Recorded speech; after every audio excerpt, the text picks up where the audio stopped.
welcome to a very special edition of the Piano Men with Stanley Carr. It's our first show of 2023. Got a big show planned. I am very pleased to welcome to the show tonight someone who I had the absolute pleasure of seeing in concert just a couple of months ago at the Nashville Symphony. This man has played all over the world, from jazz clubs to Carnegie Hall to Las Vegas, headlining with Don Rickles and major symphony orchestras. He's got 4 top 10 Billboard jazz albums, has been featured on radio and television, and his most recent release, Lush Life, debuted at number 3 on the Billboard Traditional Jazz Charts. I am very pleased to welcome tonight to the Piano Men, Tony DeSare. Tony, thanks for joining us. I'm so happy to be here, Stanley. How are you? I am great. Happy New Year. It's a pleasure to have you on. Yeah, I love the subject of the show. Piano players, singers are the whole reason I'm doing this today. So I really just connected to that, and it's an honor to be on the program. Let me just say that I was just blown away by your performance at the Symphony a couple months ago. That was just amazing. Amazing. Thank you. You're welcome. Absolutely. So you grew up in Glen Falls, New York. Tell me about your upbringing. Yeah, well, actually, Glen Falls is the big town next to where I actually grew up, a little town called Hudson Falls, about 7,000 people, and it's in upstate New York, and it's very cold, and it was a great way to grow up. It was like across from farm country. Cows were, all around, my house as I grew up. So when I got into music, I started violin when I was in 4th grade, and then I really, really wanted to play piano, so I started playing piano, and I would just get home every day from school and do my homework and go down and play piano for the rest of the night. And never thought I'd do it for a job or anything. That's what I like to do. So I was in a jazz band in high school. I was in concert band in high school. A real music nerd. And then I went off to Ithaca College. And I was going to be a doctor, but then I ended up switching to business. So, but it was all up in upstate New York, all that first phase.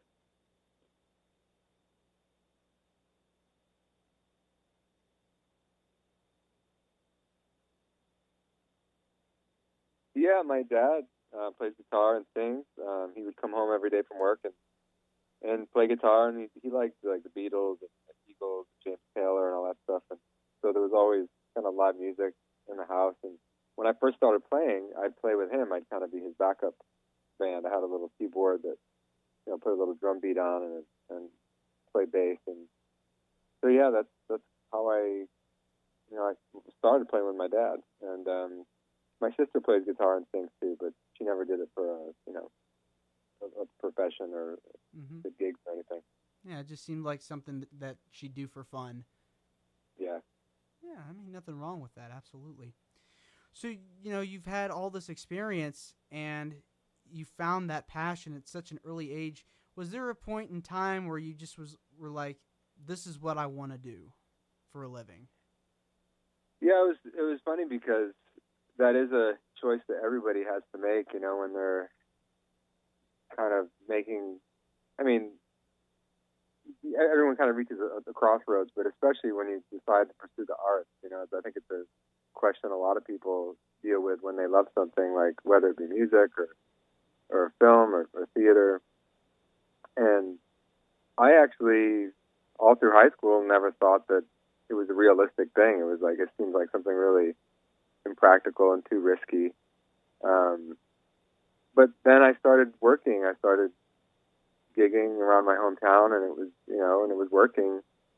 And I went to college, and I started gaining a following. And I went to see Billy Joel at Cornell, and he gave that. There was a period of time when he was doing colleges, and it would just be him by himself in a little theater, and he'd mostly talk, and he'd play a few songs.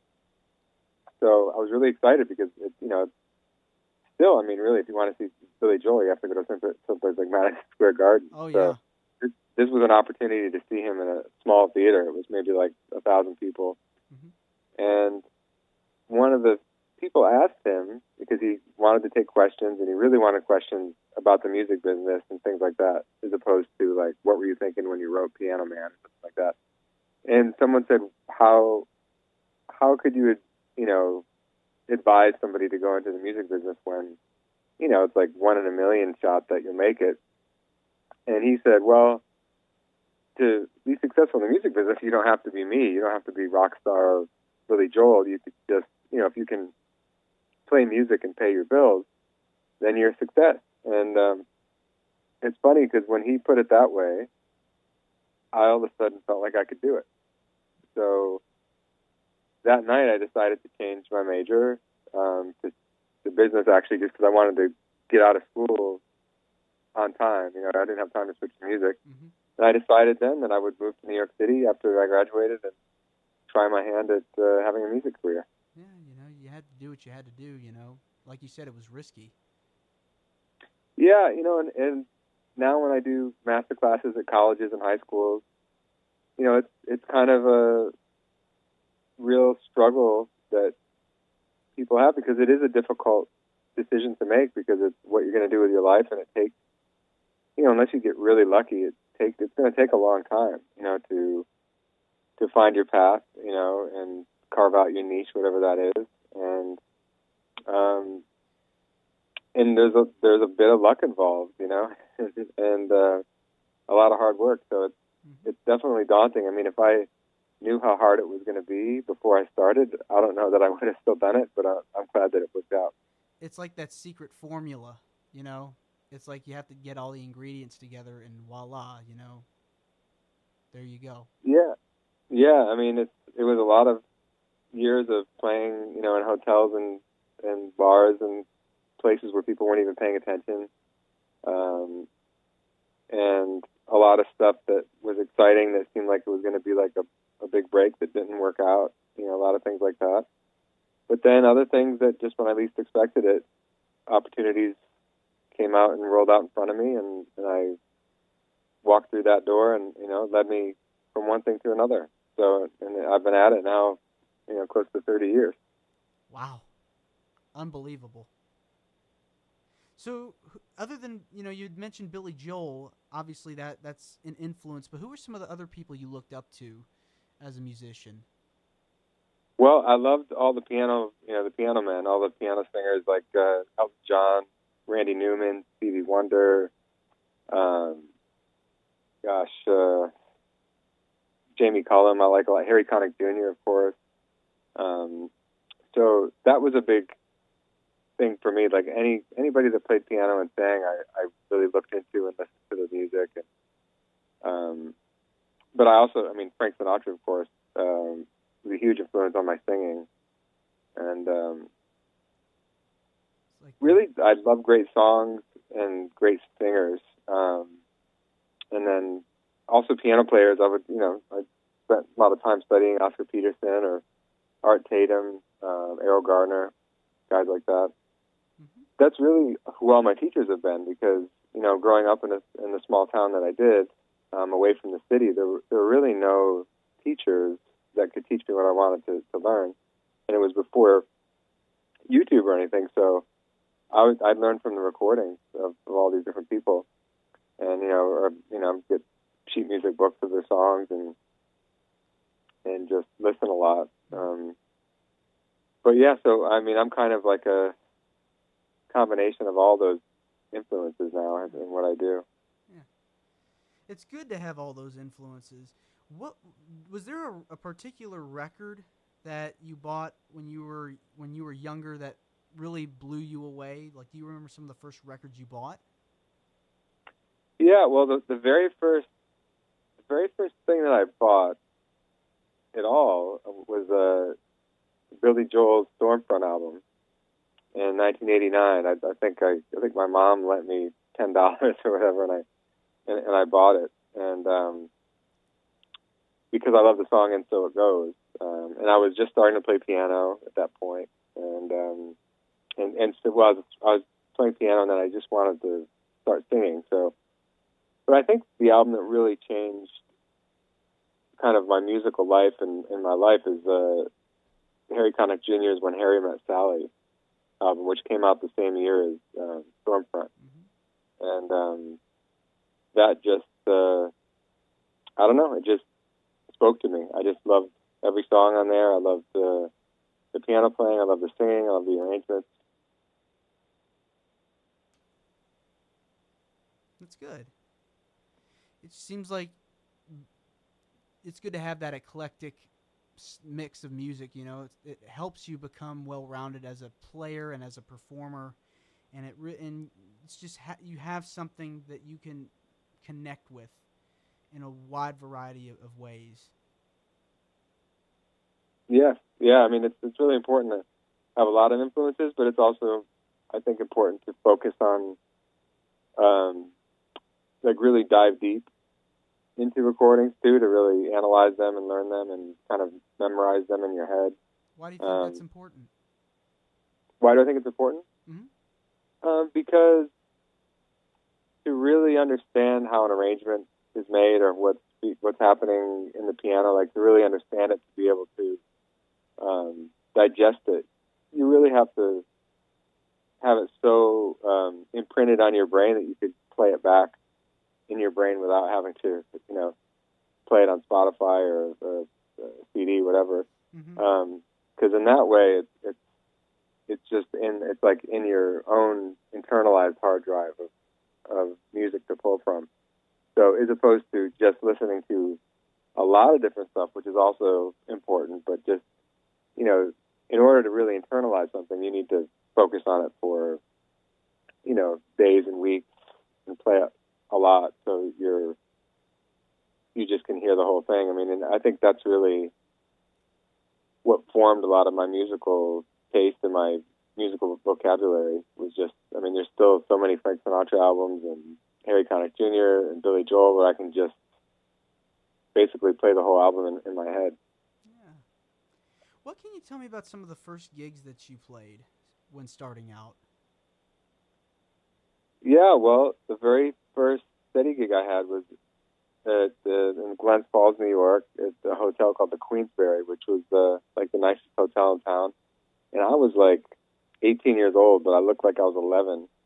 And I had done a concert in town that got some press, and actually they called me and offered me a gig to play there. And all of a sudden, I was playing every Friday night in Glens Falls, and it really caught on. People were there. It was like a line out the door every week to get in there.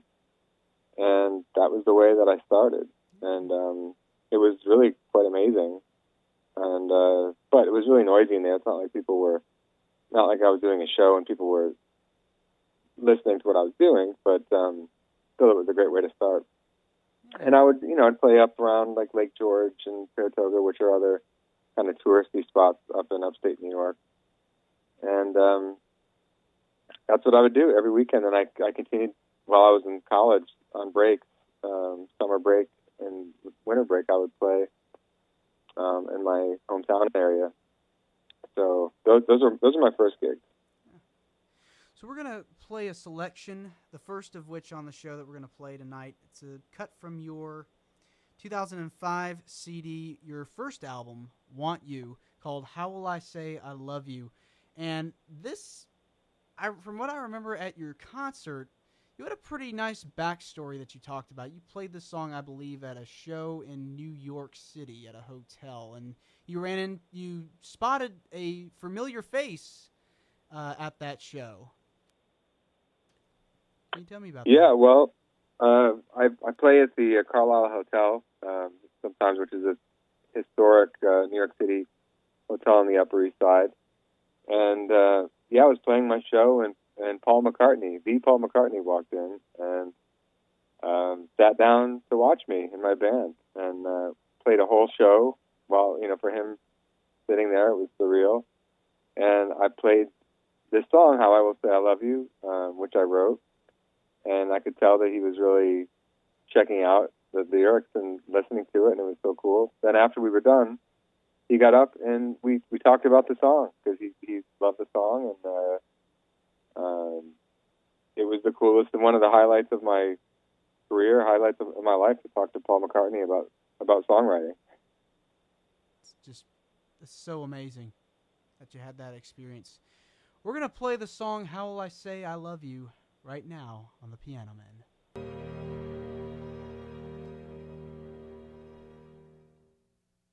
Oh man, that is gorgeous. That is a gorgeous ballad. Thanks, Stanley. You're welcome. You're tuned to the Piano Men with Stanley Carr. I'm chatting with pianist and vocalist Tony DeSare about his illustrious career. Now, you were mentioning earlier that you went to Ithaca College studying business, but played music on the side.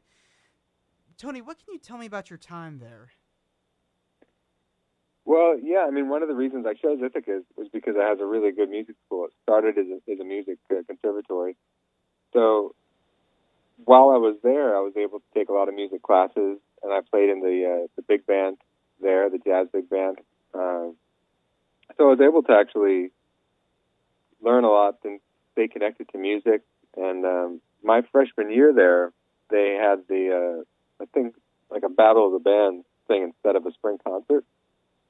So I entered that, and I had my trio come join me in Ithaca, and we competed against these other, mostly like rock bands, soul bands, and we won this thing. So that really helped get my kind of music and my following started at college. So, which is one of the reasons that I decided to go into music after that anyway, because I was realizing that it was kind of working. I'd play for people and they would like it and they'd come back. So college was a big part of that.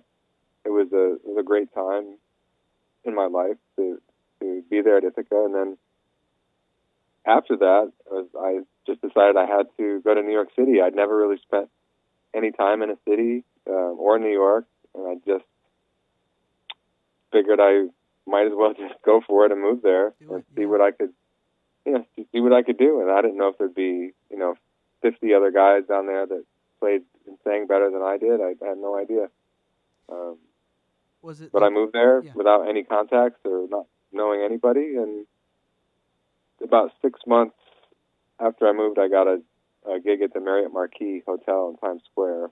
So that kind of kicked off that phase after college. Yeah, and that was your big break too, wasn't it? Well, it was one of several breaks, that I've had in my life and in my career. Yeah. Because it allowed me to start making a living as a musician in New York, which was super important because, as I tell a lot of people that move to New York or are thinking of moving to New York for a career in the arts, the hardest thing about it is, just New York demands so much of you just for survival, for your basic needs. So, if you're an actor or something like that, so many people have to wait tables or be a bartender or get an office job. And it just takes so much energy. And then it's so expensive to live. So the fact that I was able to be, playing music 5 nights a week and getting paid for it was a huge deal for me. Definitely. And really for anybody that wants to do it. I mean, it was also tough because it was, again, not a show. It was a hotel gig, like playing for dancing, and it was the 48th floor view lounge. I don't know if anyone's ever been up there, but the whole place rotates around the view of the city, and the band does not rotate, but it's a section of the house or the view lounge where people can dance if they want to. So it felt like many nights like we weren't playing for anybody who was listening, but it was really good for my knowledge of tunes and learning to play and just learning to survive in the city. Definitely, yeah. I mean, it like you said, a place like New York City, it's hard to break in. A big city like that, it's tough. So that was that you hit the nail on the head. That was huge for you. You were one of the lucky ones. Now, you also got a role in the off-Broadway musical Our Sinatra. What can you tell me about any memories you may have of your performances? Yeah, well, I was actually still at the Marriott Marquis, playing 5 nights a week. And my drummer there had a friend who heard about this off-Broadway show that was auditioning understudies. And otherwise, I never would have known about it. It was called Our Sinatra, and it was about Frank Sinatra's music. And he was there one night, and he told me that I should go and audition. So I went and I picked up a Backstage magazine, which lists all the theater auditions and film auditions. And I read the information, and I showed up at the audition, and I played for them, and I got the role. I got the understudy role. So I started to understudy the main role there of the piano player singer. And I didn't go on very much because he never got sick. But eventually, I went on to take over the lead, which was another big opportunity for me because the show was running at that point at Birdland Jazz Club, which is one of the top tier jazz clubs in New York City, and I was doing 8 shows a week there. And during that time, which was the early 2000s, I was I'd do a show there, and then I'd stay and watch whatever act came after me, which was always like a world class jazz act. So I met so many of the top jazz artists in the world with that, and was able to network. And during that time was also when I met Bucky Pizzarelli, who's you may know John Pizzarelli, a famous jazz guitar player and singer. Yeah. His dad is also a legendary guy. That he played in the original Tonight Show band.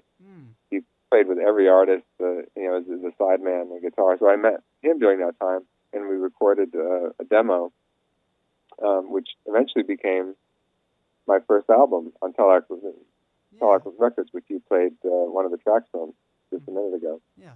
So those sequence of events from the Marriott Marquis to the off-Broadway show to the recording to getting my record deal all happened kind of in a sequence of a couple years. Yeah, you were on the trajectory of success. You had hit the ground running really, really hard. I mean, doing a musical to Sinatra, like one of your idols. I mean, come on, that's a piece of cake, Easy. Yeah, it was definitely. I learned a lot from doing that show. Mostly how to perform for people that are actually paying attention, and people that are paying to see you too. I mean, they weren't paying necessarily to see me in particular, but they were paying to see a show about Frank Sinatra, and the tickets were expensive. They were like Broadway, like $7,500 tickets. So you had to be good, and you had to be, good every show. It was 8 shows a week, with only 1 day off a week. So I learned during that time, what it was like, and what you needed to do, and the type of energy you needed to put in doing a show and entertaining people, and how engaged that meant that you have to be, and how present you need to be during that. Unlike when you're playing, for background music at a bar or something.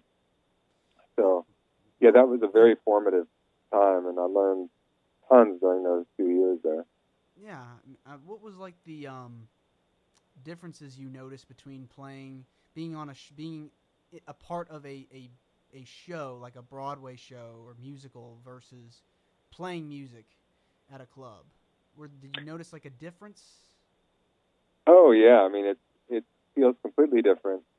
Mostly because you can really perform, and what you do, the small details of what you do make a big difference.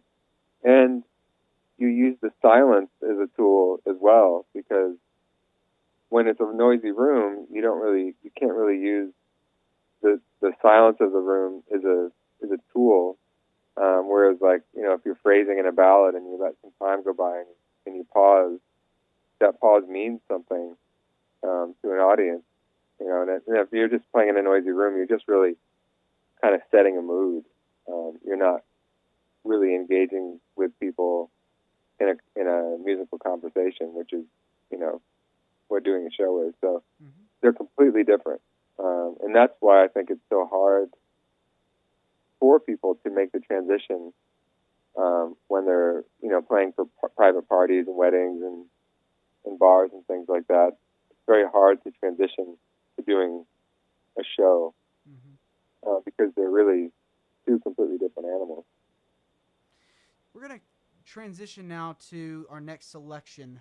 This is off your album Piano, called New Orleans Tango. And I remember hearing this at the concert, and just a sexy melody, really infectious.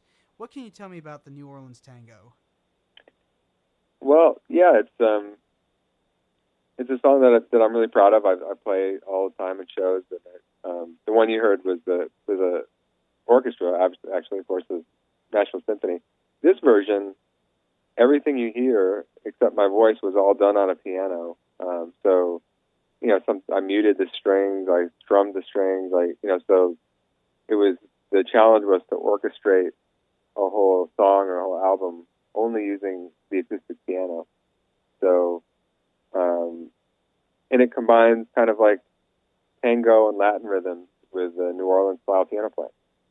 All right, well, we're going to hear it right now. This is the New Orleans Tango on the Piano Men. All right, that was the New Orleans Tango with Tony DeSare. You're tuned to the Piano Men, and we're talking with pianist and vocalist Tony DeSare tonight about his career. Now, you released your first album, Want You, in 2005. What can you tell me? Can you describe the feeling of being able to get your music out into the world? I don't know. It's kind of hard to, because it was, it's hard to describe because it was such a dream that I kind of felt like was not going to come true, because I had struggled so much, especially in my mid-20s. Even though I was working as a musician, it seemed really elusive to be able to get to the point where I could really break through, get out of New York City, and start playing, get a larger audience. And I recorded that demo with Bucky Pizzarelli, that the producer I was working with, shopped around, and all the labels were saying we're passing. They was like, well, we like it, but it's not, it's not right for what we're doing now. And it was just like no after no. And then finally we got interest from Telarc Records, which is a really good classical and jazz label. So they were interested, and we had a call with them, and they came out to see me in New York City to do a show, and they signed me. And it was a life-changing thing. I mean, that's the thing that made me, especially back then.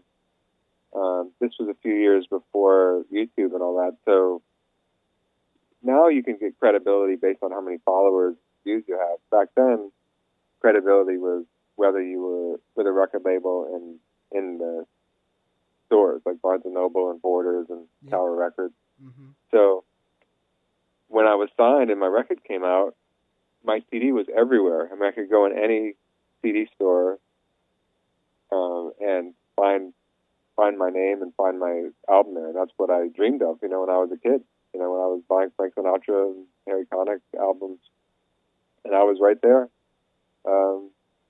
just a little bit away from Harry Connick Jr. So it was a big deal, and that's when I started getting on the road and playing, jazz clubs in different cities, and doing more national press. And I did the CBS Early Show. I did tons of radio stations and newspapers all across the U.S. And then I've been at it ever since. I've been on the road pretty consistently ever since then. So yeah, getting that first CD out, was a huge milestone in my career. And then I put out 2 more albums with Telarc Records, and before I went independent, which most jazz artists are now. Yeah. It's just really like a classic example of the struggle, and then boom, first record out, in your heart you've made it, and that's just, it's really a great story. It really is. And one thing that I gotta say is, after the concert, I went to check out your YouTube channel, and I went to go look through some of the videos and songs that you've recorded, songs that you've covered, and I was just really impressed, with the way you kind of reimagine a lot of the popular songs. When you record these songs, what goes through your mind when you try to, cover these pieces? Well, the thing is, if I'm covering another song that's popular, when I'm doing like a real serious version of it, because I also record a lot and put out videos. I call them Song Diaries, where I just will sit down and play a song and sing it at the piano, and I try to make it as different as I can in that short amount of time. But when I record a song for an album, for example, I really kind of ask myself, like, what is my recording going to offer to the song? Like, I wouldn't want to do something that just copies another version of the song that's probably better than mine anyway. So the idea is, like, how can I make this my own, and how can I give a different take on this song that would be interesting enough for somebody to maybe have it be their favorite version of that song, or their favorite cover of that song. So that's kind of the way I think about it, that it has to have a reason, for putting all that effort in. Yeah. So, for example, one of my more popular tracks is a Prince song, Kiss, his hit from 1986. So I reimagined it as like a jazzy blues, and it really, a lot of people really loved it, and I got a lot of press attention for that when it came out, and the record company thought it was a terrible idea. They didn't even want me to record it. But this is before people were doing like jazzy covers of pop themes and stuff, so it was definitely a different time. Different, yeah. One of my favorite covers of yours was Thunder Road by Bruce Springsteen. Just you, thanks. just you playing, like, you play the song, and then you change the key. I'm like, whoa, and I'm like, this is pretty nice. See, I love it when people do that. They take a song, they put their own spin on it. It really makes it stand out in a good way, because you're getting something different. Yeah, well, that's the thing. I just try to think of, if I was the audience, what version would I want to hear of a certain song that I like. So Thunder Road is, it's a great song. It's a great lyric. And I do it in a very different key, which kind of gives it a different, I don't know, you kind of hear the song differently when it's sung in a lower register. And but those are the things I look for, when doing a cover. Why do you feel so passionate about the Great American Songbook? Do you feel that these songs still mean something today? Yeah, I do. And it's interesting too, because as I've done these over the years, when I first started, the kind of people that were alive when all these songs were popular were still alive, and at this point, most of that generation is gone. It's been interesting to see what's happened, in that they found new life in people that are discovering Frank Sinatra and this music, and still finding that it's vital and that it's meaningful and relevant to their lives, which is how I felt when I discovered it as a teenager.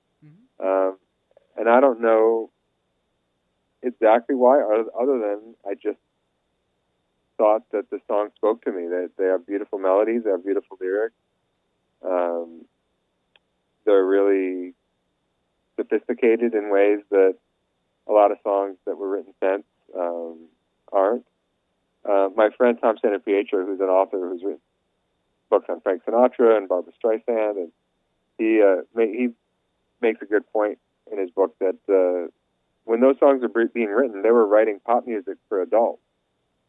And then in the 1950s and into the 60s, it changed, to pop music being written for basically teenagers. So, and it's kind of been the same way since, more or less. I mean, there's a lot of different, goes in cycles. Things now. But as far as like the pop music, so I think that's part of what I respond to is that they're approaching songs in a way that's like, meant for someone who's lived a bit more and like can understand and appreciate clever lyrics and things like that. I just have always loved it. What do you think about, the people that go to your shows? They're hearing this. Some of them may be hearing these songs for the first time, these Sinatra tunes. How does it make you feel that you're kind of helping them introduce these songs to new generations? It's one of my favorite things that I get to do, and it's just a privilege because this music was meant to be performed live. I mean, it was recorded live. It was, when they were doing these songs, they didn't have overdubs or anything like that. So the arrangers wrote, and the orchestra played, and the singer, like Frank Sinatra, sang in the same room as the band, and they recorded it. So when we're doing these orchestra shows, we're doing basically the same thing that they were doing, and to hear the stuff performed live is just, it brings it to life in a way nothing else can. And the thought that there might be somebody out there who is hearing this stuff for the first time really is exciting to me because it's giving me the opportunity to share something with them that could be life-changing, and also share something from me that I find very important to me and I love so much, and I hope that it communicates to them. So yes, it's a very beautiful thing that I get to do on stage, especially when I'm with a symphony like the Nashville Symphony. It's just and I see that it's magical for people. I see, because it's like, because it is so good. The music is just so good. So, and I love watching people realize that. Yeah, it really is an amazing feeling. We're gonna go to our next selection here. Another song that you did at the concert, which I thought was a great rendition. You talk about reimagining songs. This is a version of the Bee Gees classic, "How Deep Is Your Love," that you did with the orchestra. Now tell me, what kind of went through your mind when kind of reimagining this particular song? Well, the thing about, in relation to Frank Sinatra, for example, so Sinatra and his peers like Ella Fitzgerald and Steve Martin and Sammy Davis Jr., they were interpreters of song, right? So they didn't write their own songs, and they put their stamp on things by taking a song that was popular, that everybody knew, and doing their own version of it. So kind of as an example, in my Sinatra show, I wanted to take something that he didn't do, but is in that same idea. So How Deep Is Your Love by the Bee Gees, even though it came out during the disco era, basically, when you break it down to just the melody and the lyrics, it's beautiful. So when you have a really great melody and a great lyric, the idea is that you can really do a lot with it.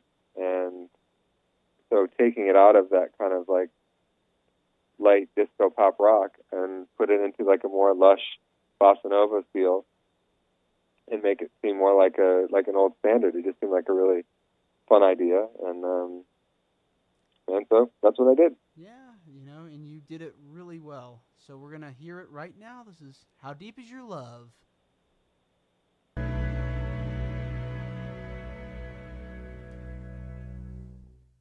And we're back on the Piano Men, talking with pianist and vocalist Tony DeSare on the show about his career as a musician. Tony, what's next for you? Do you have any upcoming shows you'd like to promote?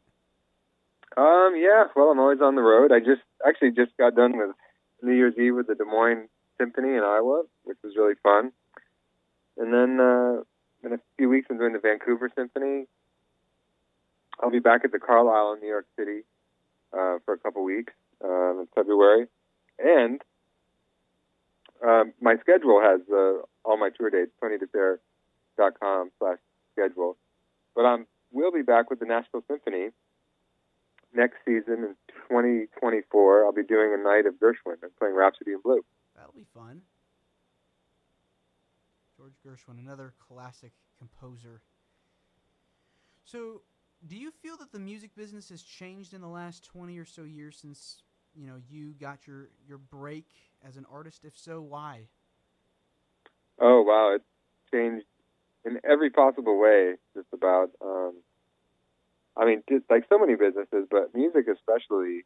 I think the music industry was probably the first and hardest hit by the internet, because when people started downloading songs and stopped buying CDs, it was a shock to the industry and just turned it upside down.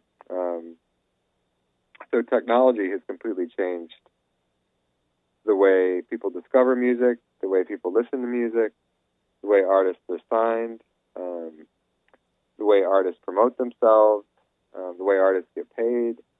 The only thing that's the same is people coming out to see a live show, which hopefully will never go out of style. There's just something very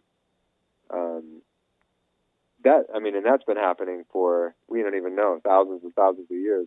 Humans gathering around and making music, and some people making the music and other people listening to it. I think that's been around for longer than books. So, but yeah, as far as the business goes now, it's really, if I were starting now, it would be a completely different path that I would have to try to take. And I have friends that are younger artists that are doing great, that are using the internet and the tools that they have, and building an audience, and there's ways to do it. But yeah, it is it's always changing. It's different now than it was even 3 years ago. The pandemic changed a lot, kind of opening the idea that people would watch a live stream show. Virtual concerts. So, yeah, it's always changing. Yeah. Do you have any advice that you'd like to give to any aspiring musicians that are listening?